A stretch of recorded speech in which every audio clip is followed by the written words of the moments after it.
Gir સોમનાથના વેરાવળની Saint મેરી school ખાતે જિલ્લા કક્ષાની સૂર્ય નમસ્કાર સ્પર્ધા યોજાઈ હતી, જેમાં તાલુકા અને નગરપાલિકા કક્ષાએથી વિજેતા થયેલ ખેલાડીઓએ જિલ્લા કક્ષાની આ સ્પર્ધામાં ભાગ લીધો હતો। આ સ્પર્ધામાં વિજેતા થનાર ખેલાડીઓ રાજ્ય કક્ષાની સ્પર્ધામાં પોતાનું કૌતક બતાવ્યું હતું। જિલ્લા કક્ષાની આ સ્પર્ધામાં વિજેતા થનાર તમામ ખેલાડીઓને રોકડ પુરસ્કાર અને પ્રમાણપત્ર આપી સન્માનિત કરાયા હતા। ગુજરાત રાજ્ય યોગ બોર્ડ ગાંધીનગર અંતર્ગત ગીર સોમનાથ જિલ્લાની સૂર્ય નમસ્કાર સ્પર્ધા યોજાઈ હતી, જેમાં તાલુકા અને નગરપાલિકા કક્ષાએ ઉત્તીર્ણ થયેલા 43 સ્પર્ધકોએ ભાગ લીધો હતો। આ સ્પર્ધામાં 9 થી 65 વર્ષ સુધીના સ્પર્ધકો જોડાયા હતા। ભાઈઓમાં અનિરુદ્ધસિંહ સોઢા, યજ્ઞેશભાઈ વાળા, અનિલભાઈ બાંભણિયા વિજેતા થયા હતા। બહેનોમાં સંગીતાબેન વાળા, નેહાબેન ઠક્કર અને કૃપાબેન તન્ના પણ વિજેતા બન્યા છે। હું હરદાસભાઈ કરંગિયા, રહેવાસી તાલાડા ગીર, ઉંમર 66 વર્ષ।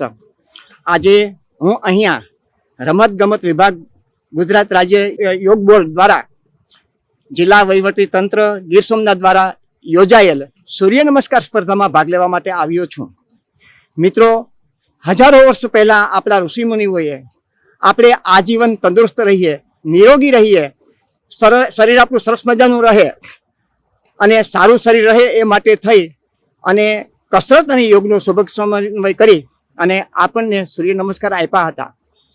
અને એ તબક્કે એ સમયે લોકો 100-125 વર્ષ સુધી નિરોગી જીવન જીવતા હતા। કાળક્રમે વચ્ચેના ગાળામાં આપણે વિદેશી આક્રમણનો ભોગ બન્યા અને એના પરિણામ સ્વરૂપે આપણી પ્રાચીન સંસ્કૃતિની સરસ મજાની અણમોલ વાતો એ આપણી સંસ્કૃતિમાંથી લુપ્ત થઈ। પણ કહેતા આનંદ થાય છે કે આજે આપણી ગુજરાત રાજ્ય સરકાર દ્વારા અને વહીવટી તંત્ર દ્વારા આ સૂર્ય નમસ્કારને ફરીથી જીવંત કરવાનો જબરદસ્ત પ્રયત્ન થયો છે અને એના અનુષંગિક રૂપે જ આજે આખા ગુજરાત રાજ્યની અંદર પ્રત્યેક શહેરમાં, પ્રત્યેક તાલુકામાં આ સૂર્ય નમસ્કારની સ્પર્ધા યોજાઈ રહી છે।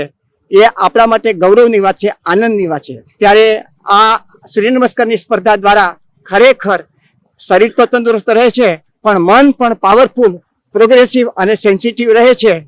હું આજના આ તબક્કે અમારા નવી પેઢીના યુવાનોને ખાસ અપીલ કરીને કહીશ કે મિત્રો, તમારાથી બીજું કાંઈ થાય કે ન થાય, કમસે કમ દરરોજનો 1 કે 2 રાઉન્ડ સૂર્ય નમસ્કાર કરવાની ટેવ પાડજો।